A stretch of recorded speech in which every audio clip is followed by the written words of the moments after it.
సాక్షాత్తు భగవంతుడే మానవుడిగా రాముడిగా అవతరించి ఈ భూమిపై నడయాడినటువంటి పుణ్యమైన భరత భూమి మనది.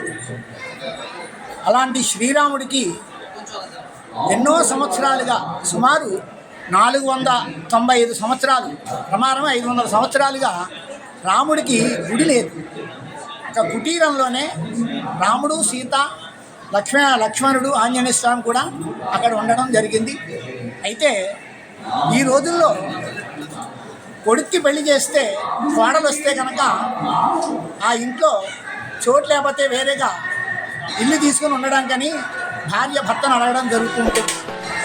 అదేవిధంగా మన జానకమ్మ శ్రీరాముడిని అడిగితే నువ్వేమీ తొందరపడుకు, 5 సంవత్సరాల్లో మోడీ వస్తారు, మనకి కోరినటువంటి ఆలయాన్ని నిర్మిస్తారని చిలోక్తిగా అనుకునే మాటలే ఈరోజు నిజమయ్యాయి. ఈ రోజున అయోధ్యలో రాముల వారికి అతి బ్రహ్మాండమైనటువంటి ఆలయ నిర్మాణం జరిగింది. అందులో రామ ప్రతిష్ఠ జరుగుతోంది. ఈరోజు గ్రామంలోనూ కూడా దీన్ని పురస్కరించుకుని వాడవాడలా ప్రతి గ్రామంలోనూ రామాలయం దగ్గర ఎంతో ఉత్సవాలు, సంబరాలు జరుపుకుంటున్నారు.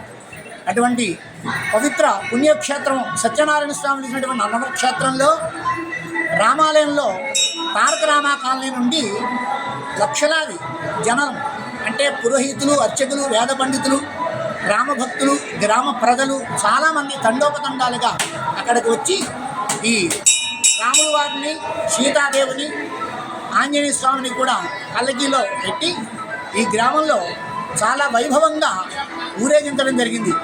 తారక రామా కాలనీలో రామాలయం దగ్గర ప్రారంభించినటువంటి ఈ ఊరేగింపు సేవ అనే కార్యక్రమం ముందుగా సాక్షి గణపతి ఆలయం దగ్గరికి వచ్చి అక్కడ నీరాజనాలు అందుకుని ప్రక్కనే ఉన్నటువంటి అగ్రహారం దగ్గర సుబ్రహ్మణ్యేశ్వర స్వామి వారి ఆలయంలో కూడా నీరాజనాలు అందుకుని తర్వాత ఈ గ్రామంలో ఉన్నటువంటి వెల్లంపేటలో ఉన్నటువంటి రామాలయం, అలాగే కొరకొర క్షత్రియులైనటువంటి పెరికీలు ఉన్నటువంటి రామాలయం అందు, అలాగా వాసవి కన్యకా పరమేశ్వరి ఆలయంలోను, అలాగే గ్రామదేవత అయినటువంటి మరిడమ్మ అమ్మవారి దగ్గర, నేరెళ్ళమ్మవారు ఆలయం దగ్గర, ఇలాగా సాయిబాబా గుడి దగ్గర ఎన్నో నీరాజన మంత్రాలు అందుకుని భక్తుల అందరి సందోహాల నడుమ ఆ పల్లకీ సేవ చాలా అత్యంత వైభవంగా జరిగింది.